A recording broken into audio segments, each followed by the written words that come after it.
ഈശംസിഹായ്ക്ക് സ്തുതിയായിരിക്കട്ടെ. വിശുദ്ധ യോഹന്നാന്റെ സുവിശേഷം 2-ാം അധ്യായത്തിലെ 13 മുതലുള്ള തിരുവചന ഭാഗം. യേശു ജെറുസലേം ദേവാലയം ശുദ്ധീകരിക്കുന്നതാണ് ഇന്നത്തെ തിരുവചന ഭാഗം. ദേവാലയത്തിനുള്ളിലേക്ക് കടന്നു ചെല്ലുന്ന ഈശോ നാണയമാറ്റക്കാരുടെ മേശകൾ തട്ടിമറിക്കുന്നു. ആടുകളെയും മറ്റ് മൃഗങ്ങളെയുമെല്ലാം വിൽപ്പനയ്ക്ക് വെച്ചിരുന്നവരെ ദേവാലയത്തിൽ നിന്ന് പുറത്താക്കുന്നു. പ്രാവുകളെ വിൽക്കുന്ന വന്നവരെ ദേവാലയത്തിൽ നിന്ന് പുറത്താക്കുന്നു.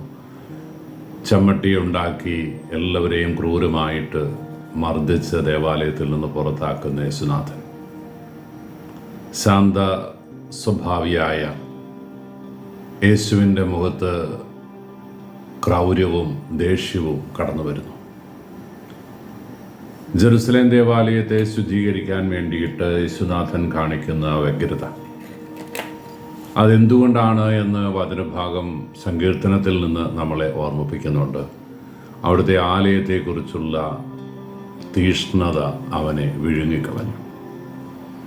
കർത്താവിൻ്റെ ആലയം പരിശുദ്ധമായി സൂക്ഷിക്കണമെന്നുള്ള ദൈവകൽപ്പന അത് എത്രമാത്രം തീഷ്ണതയോടെ പരിപാലിപ്പിക്കപ്പെടുന്നു എന്ന് ഈ ഒരു കാലഘട്ടത്തിൽ നമുക്കും ആത്മവിചിന്തനത്തിന് വിഷയമാണ്.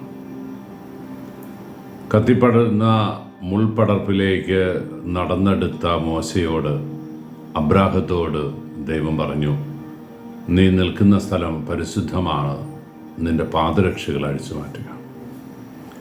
ജെറുസലേം ദേവാലയത്തിനുള്ളിലേക്ക് കടന്നു വരുന്ന ജനത അന്ന് പുലർത്തിയിരുന്ന ദൈവസാന്നിധ്യമുള്ള എല്ലാ മേഖലകളും പുലർത്തിയിരുന്ന ഒരു മര്യാദ. ചാണകം പൂശിയ തറയുള്ള വീട്ടിൽ കയറിയാലും പാദരക്ഷകൾ അഴിച്ചു പുറത്ത് വെച്ചിട്ട് ഉള്ളിൽ കയറുന്ന മലയാളിയുടെ തനിമയുള്ള ഒരു ആചാരം, അതും ലംഘിക്കപ്പെടുന്ന ഒരേ മേഖല ദേവാലയം മാത്രം. പള്ളിക്കകത്ത് ചെരുപ്പിട്ട് കയറി വരുന്നവൻ വികാരിയച്ഛൻ്റെ മുറിയിൽ വരുമ്പോൾ ചെരുപ്പൂരി പുറത്തിട്ടിട്ടാണ് കയറി വരിക. ആദരവ് കൊടുക്കേണ്ട ദേവാലയത്തെ അർഹിക്കുന്ന ഗൗരവത്തോടെ കാണാതെ മറ്റു മേഖലകളിലൊക്കെ എന്തൊക്കെയോ ആണ് ഇങ്ങനെയൊക്കെ ചെയ്യുന്നത് എന്ന് കൃത്യമായിട്ട് അറിയുന്ന മലയാളി എന്തേ ദൈവാലയത്തോട് ഇങ്ങനെ ഒരു ബഹുമാനക്കുറവ് കാണിക്കുന്നത് എന്ന് നാം ചിന്തിക്കണ്ടേ. നമ്മുടെയൊക്കെ ജീവിത സാഹചര്യങ്ങളിൽ ഒരുപക്ഷെ വ്യത്യസ്തമാണ്. യൂറോപ്യൻ കൾച്ചർ അല്ലെങ്കിൽ ഓസ്ട്രേലിയയിലെ മറ്റ് രാജ്യങ്ങളിലൊക്കെ പാദരക്ഷകൾ പുറത്ത് അഴിച്ചു വെച്ചിട്ട് ആയിരിക്കില്ല അവരൊക്കെ ദേവാലയത്തിൽ പ്രവേശിക്കുക. ദേവാലയത്തിൽ മാത്രം ഇടാനുള്ള ഷൂ ഒക്കെ എല്ലാവർക്കും ഉണ്ട്. എക്സിക്യൂട്ടീവ് ഷൂ ഒക്കെ ഇട്ടുകൊണ്ട് ദേവാലയത്തിൽ വരുമ്പം അവിടുത്തെ തണുപ്പ് കൊണ്ടോ അവിടുത്തെ പ്രതികൂല സാഹചര്യങ്ങൾ കൊണ്ടോ ചിലപ്പോൾ പാദരക്ഷകൾ അണിഞ്ഞ് തന്നെ ദേവാലയത്തിലേക്ക് കടന്നു വരാം. ഒരു നാടിൻ്റെ സംസ്കാരമാണ്. പക്ഷെ അവിടെ എത്തുന്നവർ വീട്ടിലെത്തുമ്പോഴും അങ്ങനെയൊക്കെ തന്നെയാണ് ചെയ്യുക. ഇവിടെ എന്താ സംഭവിക്കുന്നത്? ദേവാലയത്തിൽ വരുമ്പോൾ പാദരക്ഷകൾ അണിഞ്ഞ് ദേവാലയത്തിൽ കയറുന്നു. അതേ സഹോദരൻ വികാരിയച്ഛൻ്റെ മുറിയിലോ ഇടവകയിലെ ഏതെങ്കിലും ഒരു പാവപ്പെട്ട വീട്ടിലേക്ക് കയറി ചെല്ലുമ്പോൾ ചെരുപ്പ് ഊരിയിട്ടിട്ട് വീട് പാവപ്പെട്ടതാണ് എന്നതിനെക്കുറിച്ചല്ല വ്യഗ്രത. ചാണകം മെഴുകിയ മണ്ണിട്ട ഒരു തറയുള്ള, കാലിൽ ചെരുപ്പിൽ നിന്നോ അല്ലെങ്കിൽ കാലിൽ ചെളി പറ്റുമോ എന്നുള്ള വ്യഗ്രതയൊക്കെയാണ് എങ്കിൽ അവിടെ പുനഃപരിശോധിക്കപ്പെടണമല്ലോ. അത്തരം മേഖലകളിൽ വിശ്വസ്തത കാണിക്കാതെ പോകുന്നു. ദേവാലയത്തിൽ കച്ചവടം നടത്തിയ ജനവും ദേവാലയത്തിനുള്ളിൽ സംസാരിച്ച് കലവില കൂട്ടുന്ന ജനവും തമ്മിൽ എന്താ വ്യത്യാസം? ഞായറാഴ്ചകളിലോ ഇടദിവസങ്ങളിലോ ഒന്നും പ്രശ്നം ഉണ്ടാകില്ല. കല്യാണത്തിന് പള്ളിയിൽ പോയാൽ, മരിച്ചിറക്കിന് പള്ളിയിൽ പോയാൽ, ആത്മീയ ശുശ്രൂഷകളൊന്ന് കഴിഞ്ഞു കഴിഞ്ഞാൽ പള്ളിക്കകത്ത് നടക്കുന്ന മേളാങ്കം എന്താ നമ്മൾ ചിന്തിക്കാറുണ്ടോ? അങ്ങനെ കലവില കൂട്ടുന്ന കൂട്ടത്തിൽ ഞാനില്ല എന്ന് ഉറപ്പാക്കാൻ ഏറ്റവും നല്ല സത്യക്രിസ്ത്യാനി നീ തയ്യാറാണ്? പള്ളിക്കകത്തിരുന്ന് വർത്തമാനം പറയുന്നതിനൊരു സുഖം, ഫോട്ടോ എടുക്കുന്നതിന് കമൻറ്റ് പറയുന്നതിന് വേറൊരു സുഖം. ഇവിടെയൊക്കെ നമ്മളെ തന്നെ പുനഃപരിശോധിക്കണം. നമ്മുടെ രീതികളിൽ, നമ്മുടെ മനോഭാവങ്ങളിൽ പുലർത്തേണ്ട മാറ്റത്തെക്കുറിച്ച് ഗൗരവത്തിൽ ചിന്തിക്കണ്ടേ.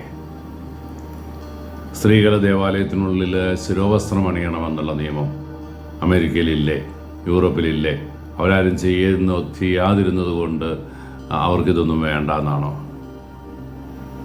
എന്തേ നമ്മുടെ ഹൈന്ദവ സഹോദരങ്ങൾ അല്ലെങ്കിൽ മുസ്ലിം സഹോദരങ്ങൾ, നമ്മുടെ സ്വന്തം യാക്കോബായ സഹോദരങ്ങൾ, അവരുടെ ഒന്നും തലയിൽ ശിരോവസ്ത്രം കിടക്കുന്നത് നമ്മുടെ സഹോദരിമാരുടെ തലയിലെ പോലെ ഊർന്ന് താഴെ പോകാതെ എന്താ?